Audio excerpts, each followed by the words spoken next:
See, Okay. that's the thing that I really want to try to educate the industry. For people that know the concentrate method, it's a natural for them. They can do it all the time. Paul Clark, he's been doing that forever. He can close his eyes and make a perfect blend of ink.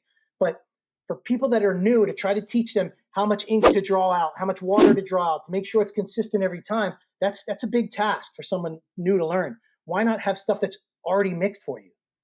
Yeah. Do you know what I mean? I like to use an analogy. There was an old school painter. His name was Bob Ross. You know who Bob Ross was? Of course. He's that guy with the big old afro. Now, Bob Yeah. Ross, I used to watch him as a kid painting, and it was amazing to me.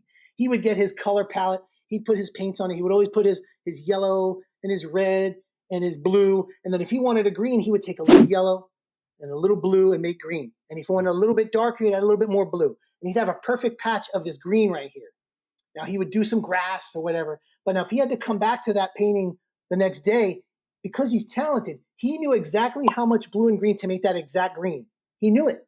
Mhm. Now, someone like me who was a kid watching this guy, I was like, my green's going to look different. I may add a little bit too much yellow or too much blue. It's going to look different.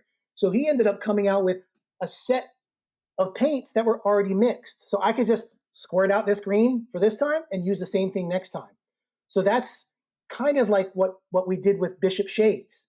It's 10 shades of the grays that we use, and they're already mixed. So I can do something on your head today, and I know I'm going to use a number 5.